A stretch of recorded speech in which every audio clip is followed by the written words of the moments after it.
اس کی جزا یہ ہے اس کو پورا پورا اجر و ثواب عطا کیا جائے۔ اللہ تعالیٰ فرماتا ہے اے فرشتو میرے بندوں اور میری ان بندیوں نے اپنا فرض پورا کر دیا ہے، پھر وہ نماز عید کی صورت میں دعا کے لیے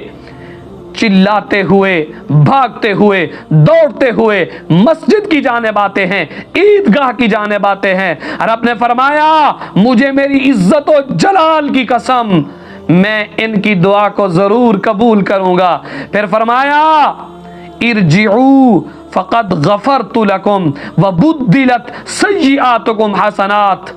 فرمایا سرکار فرماتے ہیں، رب فرماتا ہے اے میرے بندو تم گھروں کو اب لوٹ جاؤ، میں نے تمہیں بخش دیا ہے، تمہارے گناہوں کو نیکیوں میں تبدیل کر دیا ہے۔ یاد رکھیے عید کا دن انہی لوگوں کا دن ہے جنہوں نے اپنا قیمتی وقت ماہ رمضان المبارک کے اندر عبادات الہی کے اندر بسر کیا ہے، پورا مہینہ تقوی اور پرہیزگاری کو اختیار کیے رکھا ہے۔ بارگاہ رب العزت کے اندر یہ لوگ مغفرت اور بخشش کے لیے اپنے دامن کو پھیلائے رکھے، سارا مہینہ رب ذوالجلال کی بارگاہ کے اندر دعائیں کرتے رہے، گریہ ازاری کرتے رہے، التجا کرتے رہے، فریاد کرتے رہے مولا ہمیں عبادات کی توفیق دے، مولا ہمارے جرموں کو معاف فرما، مولا ہمارے گناہوں کو معاف فرما، مولا ہماری خطاؤں کو معاف فرما۔ سارا مہینہ یہ دن کو عبادت کرتے، روزہ رکھتے، قرآن پڑھتے اور ساتھ ساتھ رات کو کھڑے ہو کر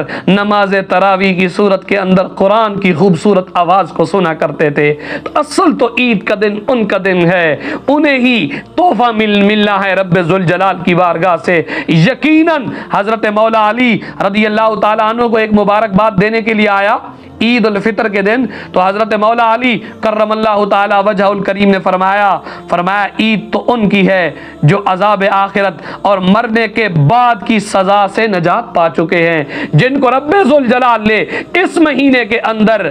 جہنم سے آزادی دے دی ہے، جنت واجب فرما دی ہے۔ اصل تو عید ان کی ہے۔ حضور سیدی غوث الثقلین جناب سیدنا شیخ عبد القادر جیلانی رحمت اللہ تعالی علیہ آپ فرمایا کرتے تھے لیس العید لمن لبس الجدید انما العید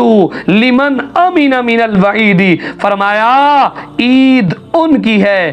عید ان کی ہے، عید ان کی ہے، فرمایا جنہیں وعید سے، جنہیں خوف سے اللہ تعالیٰ نے محفوظ فرما لیا ہے۔ فرمایا عید ان کی نہیں ہے جو صرف نیا کپڑے پہن کے آ جائیں، خوشبو لگا کے آ جائیں۔ فرمایا نا لیس العید لمن لبس الجدید، ان کی کوئی عید نہیں ہے جو عمدہ لباس پہن کے آ جائے اور زیب و زینت اختیار کر کے نا، فرمایا انما العید لمن امن من الوعید، عید تو ان کی ہے جو وعید اور خوف سے اور جہنم سے آج مأمون ہو چکے ہیں، محفوظ ہو چکے ہیں۔ رب ذوالجلال نے انہیں جہنم سے نجات دے دی ہے۔ حضور کے غلاموں یاد رکھنا عید تو انہی کی ہی ہے، اس لیے اللہ کی بارگاہ کے اندر تقوی پرہیزگاری کی خیرات ہر وقت رب کی بارگاہ کے اندر مانگتے رہنا چاہیے، رب کے حضور گڑ گڑاتے رہنا چاہیے۔ لیکن اس کے ساتھ ساتھ یہ بھی میں کہتا چلوں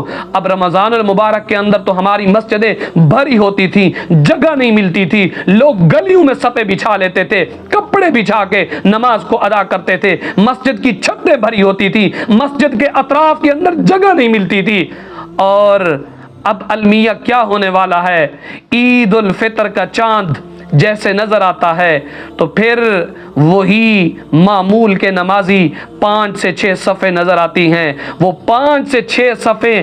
معمول والی نظر نہیں آنی چاہیے، بلکہ جس طرح رمضان المبارک کے اندر 2 3 منزلیں فل ہو جایا کرتی تھی نمازیوں سے، اور جب دعا ہوتی تھی یک زبان ہو کر رب ذوالجلال کی بارگاہ کے اندر آپ جب دعا کرتے تھے اور آمین کہتے تھے تو اللہ کی بارگاہ کے اندر وہ آواز کس قدر مقبول اور محبوب ہوتی تھی۔ اس لیے عزیزان من اپنے آپ کو بدلیے، رمضان المبارک کے اندر جو آپ نے اپنے اندر انقلاب پیدا کیا ہے، یہ انقلاب اور تبدیلی اب یہ پورا سال اسی طرح قائم اور دائم رہنی چاہیے۔ یہ نہیں ہونا چاہیے کہ نماز آپ رمضان المبارک کے اندر تو پڑھیں لیکن رمضان المبارک کے بعد آپ مسجد کے اندر نظر نہ آئیں۔ دعا ہے اللہ کی بارگاہ میں اللہ تعالیٰ جس طرح آپ کو رمضان المبارک کے اندر توفیق میرے رب نے دیے رکھی، آپ عبادات کرتے رہے، میرا رب اسی طرح آپ کو ساری زندگی عبادات کرنے کی توفیق رفیق عطا فرمائے۔